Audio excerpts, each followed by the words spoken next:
Selamat pagi, selamat jumpa dalam kasih Tuhan kita Yesus Kristus. Kita bersyukur pagi hari ini kita boleh diberikan kesempatan untuk mendengarkan mendengarkan firman Tuhan dalam ibadah pagi hari ini. Sekalipun masih dalam situasi kondisi seperti saat ini, kiranya firman Tuhan akan memberikan kekuatan kepada kita. Bacaan firman diambil dalam Yosua pasal 1 ayat yang ke-9. Demikianlah bunyi firman Tuhan. Bukankah telah kuperintahkan kepadamu, kuatkan dan teguhkanlah hatimu, janganlah kecut dan tawar hati, sebab Tuhan Allahmu menyertai engkau kemanapun engkau pergi. Tema firman Tuhan saat ini adalah jangan menyerah. Persamaan kata jangan menyerah adalah yang pertama, tetap bertahan. Yang kedua, berjuang, bekerja, melakukan sesuatu terus. Yang ketiga, tegar dalam segala keadaan. Yang keempat, maju terus, pantang mundur. Yang kelima, jangan mudah bosan. Yang keenam, jangan putus asa. Saudara yang dikasih Tuhan, biasanya kata-kata ini kita gunakan sebagai penyemangat kepada seseorang yang sedang dalam kesulitan. Seperti nats kita, Allah memberikan nasihat kepada Yosua untuk memimpin bangsa Israel. Dan lebih daripada itu, Allah memberi nasihat kepada Yosua supaya Yosua tidak tawar hati dan kecut, atau lain kata jangan menyerah. Bangsa Israel kita tahu adalah bangsa yang tegak tengkuk, bangsa yang keras kepala. Sebab itu jangan sampai Yosua mundur, menyerah. Sebab itu nasihat firman Tuhan, jangan kecut, jangan tawar hati. Saudara yang dikasih Tuhan, nasihat ini juga ditujukan kepada kita, umat pilihan Tuhan, dalam keadaan apapun juga, dalam perjalanan hidup sebagai orang Kristen dan kesusahan yang berat sekalipun, kita tidak boleh kecut, kita tidak boleh putus asa, dan jangan menyerah. Ada sebuah ilustrasi tentang dua ekor katak. Dua ekor katak ini jatuh ke dalam lubang, di mana lubang itu penuh dengan air soda. Pada waktu kedua-duanya jatuh ke dalam lubang, katak yang pertama kelihatan pesimis, wajah yang sangat sedih, dan ia berkata, aku akan tenggelam dan kemudian mati. Selamat tinggal kawanku, selamat jalan temanku. Dan ia berusaha tetapi putus di tengah jalan dan akhirnya mati. Namun katak yang kedua, ia punya perasaan optimis. Ia tetap berusaha untuk berenang sekuat tenaga tanpa mengenal lelah. Ia berkata, aku akan terus berenang sampai kekuatanku habis. Meskipun akhirnya aku mati tenggelam, tapi setidaknya aku sudah berusaha. Kata kedua pun terus berenang dan terus berenang. Saudara yang kasih Tuhan, kita tahu air soda makin digoyang, dia makin mengembung, mengeluarkan buih-buih, sampai akhirnya ketika katak yang kedua itu terus berenang, maka air soda itu akan terus meluap naik ke atas sampai kepada ujung lubang. Lalu ketika air soda itu sampai di ujung lubang, si katak tinggal melangkah keluar dan akhirnya ia memperoleh keselamatan. Ia memperoleh kemenangan dan ia berhasil keluar dari masalah yang sedang dihadapinya. Saudara, ilustrasi ini mengajarkan kita, saat kita melihat orang berhasil dalam usaha, dalam pekerjaan, di masa sulit ini, banyak orang menganggap itu suatu kebetulan atau hoki saja. Tetapi bagi Tuhan tidak ada yang namanya kebetulan. Bagi orang yang percaya tidak ada yang namanya hoki atau kebetulan. Tetapi kalau kita tidak mudah menyerah, maka semua terjadi karena ada dalam kendali dan rencana Allah. Allah selalu memberi kita kesempatan untuk berhasil dan sukses, untuk kita berani keluar tanpa menyerah dalam keadaan apapun juga. Apapun yang kita hadapi hari ini, mari kita mau belajar untuk tidak cepat menyerah. Kita harus berusaha, karena jangan menyerah merupakan satu perintah Tuhan. Perkataan jangan menyerah adalah perintah Tuhan sendiri. Sebagaimana Tuhan Allah menasihatkan kepada Yosua, jangan kecut dan jangan tawar hati. Saudara yang dikasihi Tuhan, apa yang menjadi alasan bagi kita, bagi saudara dan saya, untuk kita tidak menyerah? Yang pertama, adanya penyertaan Tuhan. Dalam Ibrani pasal 13 ayat 5 dan ayat 5b mengatakan, Aku sekali-kali tidak akan membiarkan engkau, dan aku sekali-kali tidak akan meninggalkan engkau. Adanya penyertaan seseorang di dalam hidup kita akan membuat kita mempunyai semangat yang tinggi dan pantang untuk menyerah. Misalnya, seorang anak yang sekolah, ketika dia pulang sekolah, dia selalu dihadang oleh teman-teman yang jahat. Dia dirampas, dia diambil uangnya, dia dipalak, dia dipukul, dan lain sebagainya.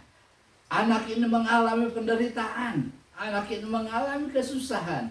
Ketika dia sudah sampai di rumah, dia cerita sama papahnya, "Pah, bagaimana keadaan sekarang? Saya seringkali dipalak, saya seringkali dimintain uang, saya seringkali dipukul." Lalu jawab papanya, "Jangan takut.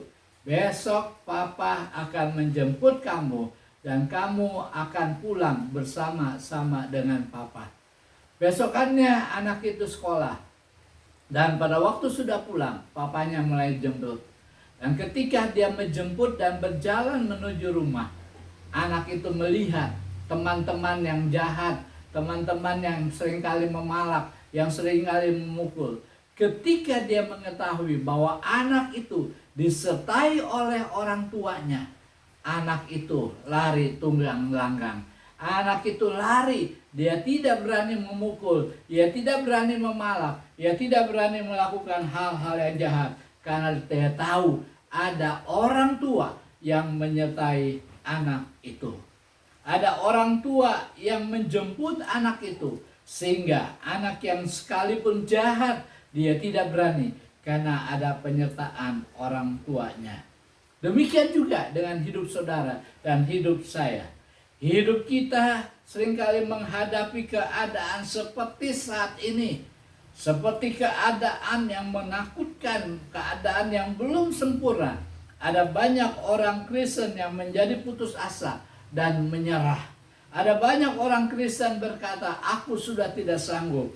Tetapi firman Tuhan mengatakan bahwa Tuhan tidak akan meninggalkan kita dan Tuhan tidak akan membiarkan kita. Ada janji bahwa Ia akan menyertai kita.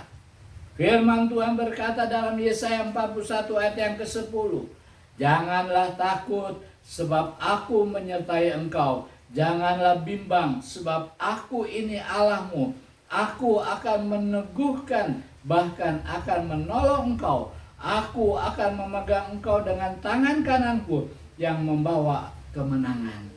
Jangan menyerah dalam segala keadaan, karena ada penyertaan Tuhan. Contohnya Yusuf dalam Kejadian 39 ayat 21.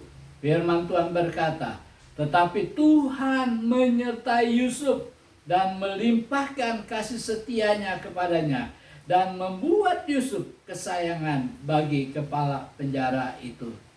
Siapa yang tidak mengenal tentang cerita Yusuf? Yusuf seorang pemimpin, seorang pemimpi yang berhasil diangkat bukan karena hebat dia. Dia difitnah, dia dijebloskan ke dalam penjara, dia dipukul, dia dikatakan kepada orang tuanya bahwa dia sudah meninggal dan lain sebagainya. Tetapi di dalam perjalanan hidupnya, Yusuf tetap tidak menyerah.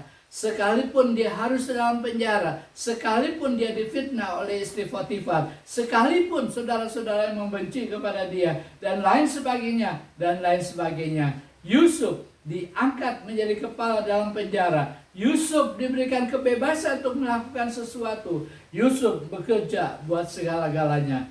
Dan akhirnya Tuhan menyertai Yusuf dan membuat Yusuf menjadi berhasil. Saudara yang dikasih Tuhan, saya membaca satu kesaksian dari seorang yang bernama Puji Andriani, seorang arsitek yang gemar bekerja. Dia seorang Kristen, tetapi kekristenannya biasa saja. Dia mengatakan bahwa ibadah sudah cukup, sudah selesai.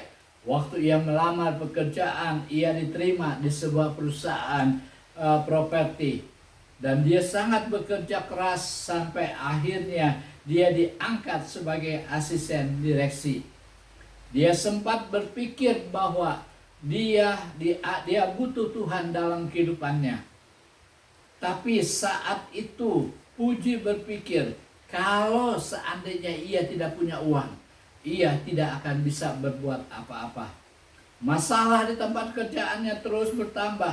Dan ketika ia merasa kesulitan untuk mendapatkan suatu izin bahwa dia sudah rencana untuk pergi ke Israel, untuk mengunjungi negara Israel. Dan karena ia sudah merencanakannya, Puji selalu bergumul dengan Tuhan. Akhirnya ia berdoa, Tuhan, pilihannya hanya adalah ketika aku memutuskan pergi ke Israel, ada resiko besar yang saya hadapi. Di dalam keadaan takut itulah ia mendengar suara dan berkata, pilih aku, maka kamu akan sejahtera. Dan ia menjawab, oke Tuhan, saya ambil dan saya akan berangkat. Saat itu juga Puji benar-benar mendapatkan kekuatan dan memilih percaya kepada Tuhan.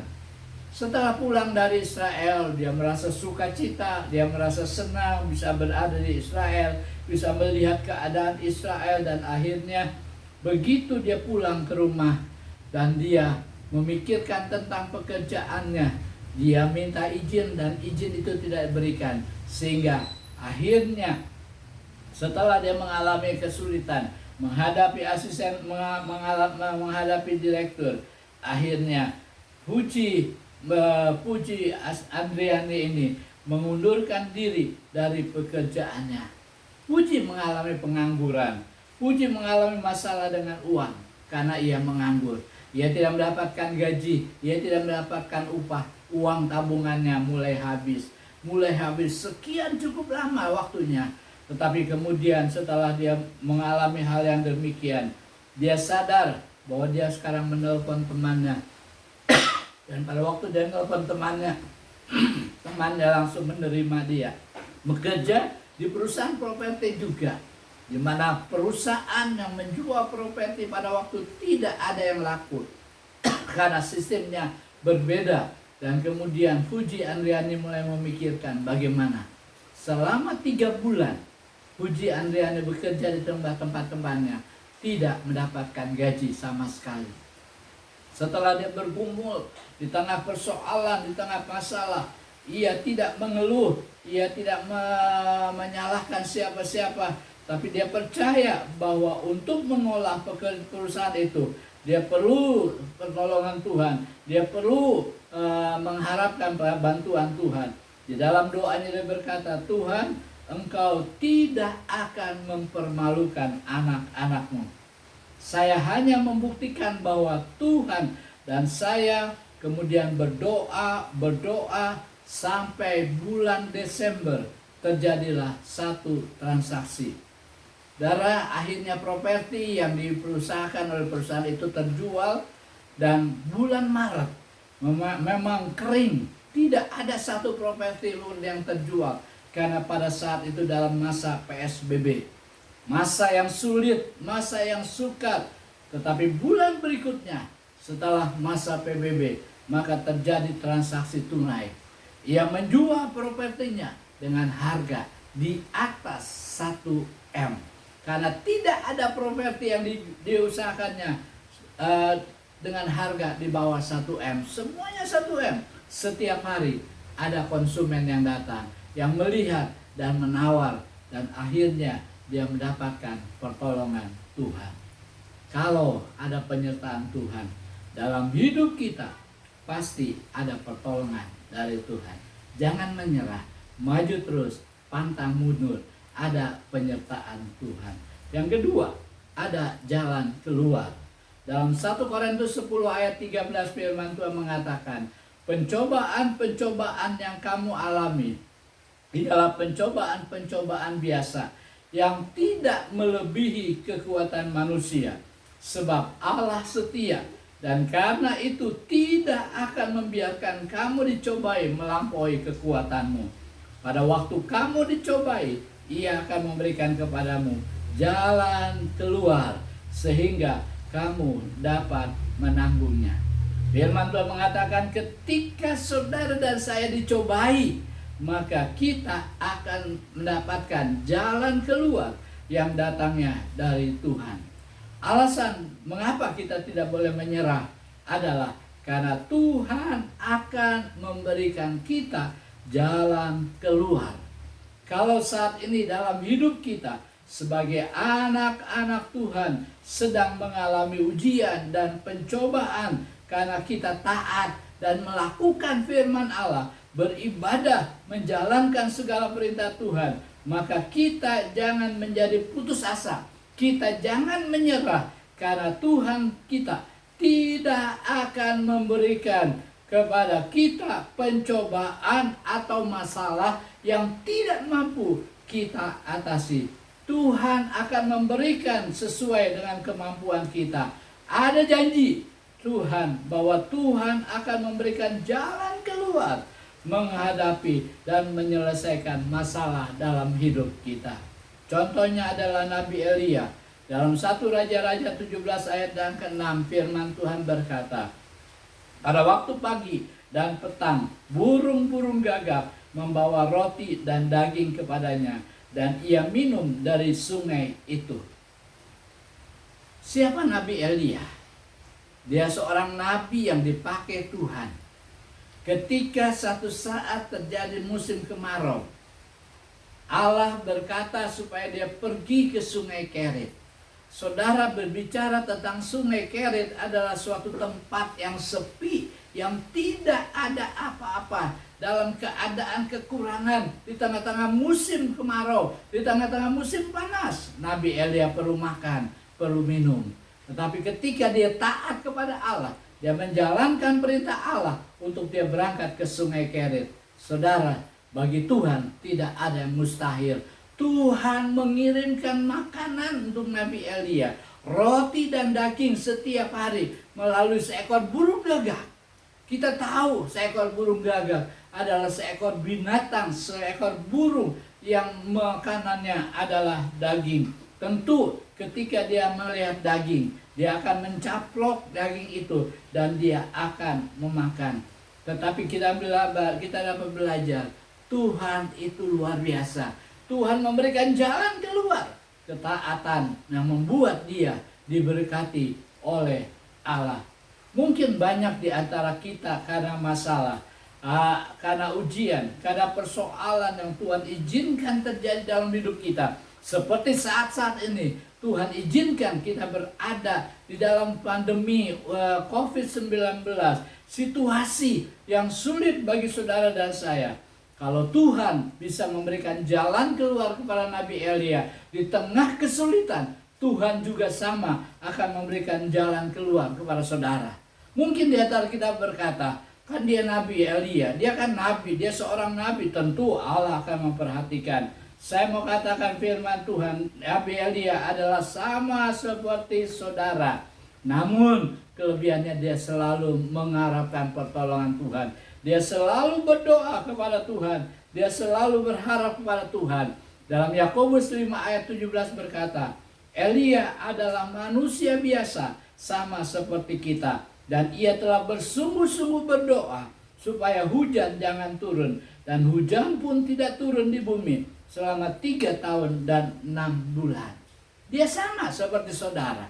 Dia mengharapkan pertolongan Tuhan. Dia taat kepada Tuhan. Dia menjalankan perintah Tuhan. Di tengah-tengah kemarau, di tengah-tengah kekeringan, maka kita dapat belajar Tuhan membukakan jalan untuk Nabi Elia. Ada seorang ibu yang pada waktu itu dia selesai membayar hutang-hutangnya kepada pemberi pinjaman. Dan ketika hutang-hutangnya sudah merasa dia sudah lunasi semua, tiba-tiba ya pemilik uang itu datang untuk menagih tentang hutang-hutangnya. Si perempuan ini, si ibu ini berkata, saya sudah lunasi. Tapi si pemilik uang berkata, mana buktinya? Dan kemudian si ibu ini berkata, berikan saya kesempatan untuk beberapa saat, untuk beberapa hari saya cari di mana bukti kwitansi pelunasan hutang-hutang itu. Akhirnya diizinkan. Dan si ibu mulai sibuk mencari di mana dia taruh kwitansi pelunasan. Dia buka lemari satu, dia cari lemari yang lain, dia korek-korek lemari pakaiannya, dia korek-korek dan lain dan sebagainya. Hari pertama, hari kedua, tidak ada gejala untuk mendapatkan kwitansi. Tiba-tiba pada hari yang ketiga, dia melihat ada seekor kupu-kupu berterbangan dalam ruangan rumahnya. Dan kemudian dia ambil sapu, dia mau usir kupu-kupu itu keluar. Dia kejar-kejar. Ternyata kupu-kupu itu tidak keluar dari rumahnya. Tetapi dia malahan, dia terus berkeliaran di atas dalam ruangan rumahnya. Dan tiba-tiba seekor kupu-kupu itu berhenti di belakang lemari. Dan pada waktu dia berhenti di belakang lemari, dia menempel kepada sebuah kertas. Dan pada waktu itulah si ibu yang sudah mau membunuh seekor kupu-kupu, dia merasa melihat kupu-kupu itu ada, dia tidak tega dan akhirnya dia menghampiri kupu-kupu itu. Dan disitulah Tuhan memberikan jalan keluar. Si ibu itu pada waktu dia melihat kupu-kupu itu nempel di sebuah kertas, dia ambil kertas itu dan dia membaca. Itulah kwitansi pelunasan hutangnya. Pada hari yang telah ditentukan, maka kwitansi itu diberikan kepada si penagih hutang. Dan selesailah hutang-hutang itulah. Oleh sebab itu saudara yang dikasih Tuhan, jangan menyerah. Jangan takut, jangan kecewa, jangan putus asa. Jangan pernah menyerah, jangan berputus asa. Mujizat Tuhan itu masih ada. Secara logika nggak mungkin kupu-kupu itu bisa menunjukkan kwitansi. Tetapi oleh karena tangan Tuhan mengarahkan kupu-kupu itu untuk berhenti di atas kertas kwitansi itu. Dan akhirnya selesailah tagihan-tagihan itu. Jangan menyerah. Apapun yang terjadi, percaya dan setia kepada Tuhan. Yang ketiga, mengapa kita jangan menyerah? Yang ketiga, ada keberhasilan. Ada keberhasilan. 2 Tawarik pasal 31 ayat 21. Dalam setiap usaha yang dimulainya untuk pelayanannya terhadap rumah Allah dan untuk pelaksanaan Taurat dan perintah Allah, ia mencari Allahnya, semuanya dilakukannya dengan segenap hati sehingga segala usahanya berhasil. Semuanya dilakukan dengan segenap hati sehingga segala usahanya berhasil. Sesuatu pekerjaan yang kita lakukan dengan putus asa, sesuatu pekerjaan yang kita lakukan dengan tidak mempunyai semangat, sesuatu pekerjaan yang kita lakukan dengan cepat menyerah dalam keadaan akan membuat dan menjadikan kegagalan. Tetapi kalau sesuatu pekerjaan kita lakukan dengan semangat yang tinggi, tanpa lelah dan menyerah, pasti akan mendatangkan keberhasilan. Sebab itulah saudara yang dikasihi Tuhan, jangan menyerah. Lakukan dengan segenap hati.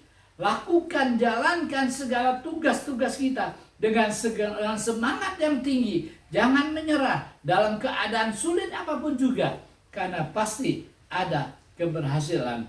Firman Tuhan yang kita lakukan dengan segenap hati, perintah Tuhan yang kita jalankan segenap hati, akan membuat kita memperoleh keberhasilan. Jangan menyerah apapun yang terjadi terhadap usaha yang kita lakukan. Dalam pelayanan kepada Tuhan, dalam beribadah kepada Tuhan, dalam melayani pekerjaan Tuhan, mari kita mau melakukan segala sesuatunya dengan segenap hati tanpa menyerah. Sebagai contoh, janda dengan hakim yang lalim dalam Lukas pasal 18 ayat 6 sampai yang ke-8. Kata Tuhan, camkanlah apa yang dikatakan hakim yang lalim itu. Tidakkah Allah akan membenarkan orang-orang pilihannya yang siang malam berseru kepadanya? Dan apakah ia mengulur-ngulur waktu sebelum menolong mereka? Aku berkata kepadamu, ia akan segera membenarkan mereka. Akan tetapi jika Anak Manusia itu datang, adakah ia mendapati iman di bumi? Saudara, cerita ini tentang seorang janda yang punya masalah, punya persoalan. Dia sudah mencari pertolongan tetapi tidak mendapatkannya. Akhirnya dia datang kepada seorang hakim. Hakim itu bukan hakim yang baik. Hakim itu bukan hakim yang gampang memberikan pertolongan. Hakim itu adalah hakim yang kejam, hakim yang lalim. Tetapi si janda ini terus datang walaupun dia diusir, dihina dan lain sebagainya. Dan akhirnya saudara, ketika dia sudah tidak menyerah menghadapi hakim yang lalim, dia meminta pertolongan Tuhan, tetaplah hakim itu tidak memberikan jawaban. Terus menerus dia datang, terus menerus dia mengganggu si hakim itu, terus menerus dia datang kepada hakim yang lalim itu. Sampai pada akhirnya, karena hakim itu berkata, karena janda ini selalu menyusahkan aku akan membebaskan dia, aku akan memberikan pertolongan kepada dia. Itulah sebabnya saudara, kenapa kita jangan menyerah. Karena kalau kita tidak menyerah, akan memperoleh keberhasilan. Apapun masalah saudara, apapun pergumulan saudara, apapun persoalan dalam hidup saudara, mungkin sakit penyakit yang membuat kita seringkali putus asa, membuat kita mencari jalan alternatif. Hari ini firman Tuhan mengatakan, jangan menyerah. Tembok Yeriko yang tebal bisa hancur. Karena apa? Karena bangsa Israel tidak menyerah. Hari pertama tidak ada hasil, hari yang kedua tidak ada hasil, hari yang ketiga tidak ada hasil, hari yang keempat tidak ada hasil, hari yang kelima tidak ada hasil, hari yang keenam tidak ada hasil, hari yang ketujuh mereka akhirnya Tuhan memberikan jalan keluar. Tembok-tembok yang tebal dapat dihancurkan karena merangsa Israel yang tidak pernah menyerah. Dia terus mengelilingi tembok Yeriko, dia terus berjalan, dan akhirnya tembok Yeriko itu dapat dihancurkan.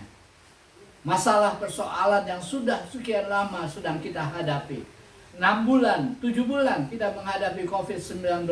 Segala sesuatunya sudah habis, segala sesuatunya mencekam dalam hidup kita. Jangan menyerah, terus datang kepada Tuhan, terus memohon kepada Tuhan, terus meminta kepada Tuhan. Siang dan malam kita berseru kepada Tuhan dengan tidak mundur, dengan tidak ragu-ragu. Kita mau tetap maju, pantang mundur, jangan menyerah. Pasti tembok-tembok yang menghalangi kehidupan kita akan dihancurkan oleh Tuhan Yesus. Hizkia, seorang raja, suatu saat Allah berkata, dia berikan ultimatum bahwa dia akan mati. Tetapi karena Hizkia seorang yang tidak menyerah, dia terus datang kepada Tuhan melalui doanya, dia minta dan lain sebagainya. Akhirnya Hizkia diberikan umur yang panjang. Saya membaca kesaksian dari seorang yang bernama Toto Sukanto. Ketika umur 12 tahun dia sudah berangkat ke Cikampek. Dia tinggal di Cikampek. Dia adalah orang yang miskin. Di tengah-tengah kemiskinannya, dia memikirkan bagaimana dia mencari uang. Akhirnya dia jualan rokok. Di terminal dia acungkan, dia tawarkan rokok. Tentu jual rokok yang ketengan itu mungkin hanya seberapa duit. Tetapi dia tidak menyerah. Akhirnya setelah dia sekian lama berjualan, dia coba ganti profesi. Dia ganti profesi menjadi supir, menjadi kenek dari supir angkot. Selama 1,5 tahun dia jalani. tanpa putus asa, tanpa menyerah. Dia lakukan, dia kerjakan, sampai akhirnya dia berhasil. Satu saat dia mendengarkan suatu kebaktian. Dia tinggal dekat gereja, dan ketika dia tinggal dekat gereja, hatinya tertarik. Dia ingin pergi ke gereja untuk mendapatkan, mengalami pertolongan daripada Tuhan. Tetapi bukan itu yang sebenarnya. Tujuannya hanya untuk memenuhi bangku-bangku dalam gereja yang jumlahnya bisa dihitung, jemaatnya bisa terhitung. Akhirnya dia datang di sana, beribadah kepada Tuhan, memuji, mendengar firman Tuhan. Firman Tuhan mengubah kepada dia, dan akhirnya pada beberapa tahun kemudian setelah dia beribadah, dia dibaptis. Dan ketika dia baptis, maka dia berjualan es mabuk. Dia titip di warung-warung, dia masukkan ke warung-warung. Seberapa sih keuntungannya? Tetapi yang satu hal, Bapak Toto Sukanto ini tidak pernah menyerah. Apapun yang terjadi, akhirnya dia dapat jodoh di dalam gereja itu. Dia kawin dan menikah dengan seorang yang bernama Cindra Ningsih. Dan ketika dia sudah menikah, mertuanya begitu baik. Dia berikan modal, pinjaman modal kepada Toto Sukanto.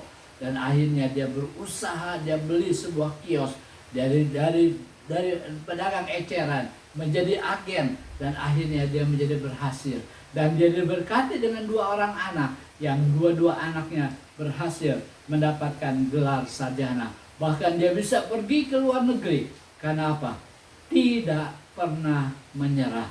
Apapun yang terjadi, jangan pernah menyerah, karena dengan tidak menyerah akan menimbulkan keberhasilan.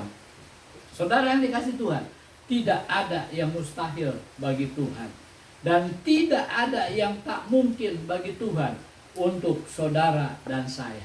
Asal saja kita mau terus melakukan perintah Tuhan, yaitu jangan menyerah, jangan putus asa, jangan tawar hati, karena merupakan perintah Tuhan. Amsal 13 ayat 13, siapa yang taat kepada perintah mendapatkan balasannya. Alasan kenapa kita tidak boleh menyerah, yang pertama karena adanya penyertaan Tuhan.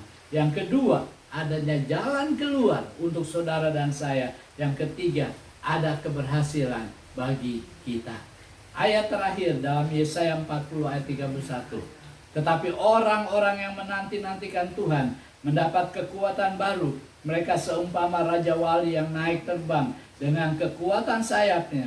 Mereka berlari dan tidak menjadi lesu. Mereka berjalan dan tidak menjadi lemah. Kiranya firman Tuhan yang mengajarkan kepada kita untuk tidak menyerah, karena itu ada perintah Tuhan.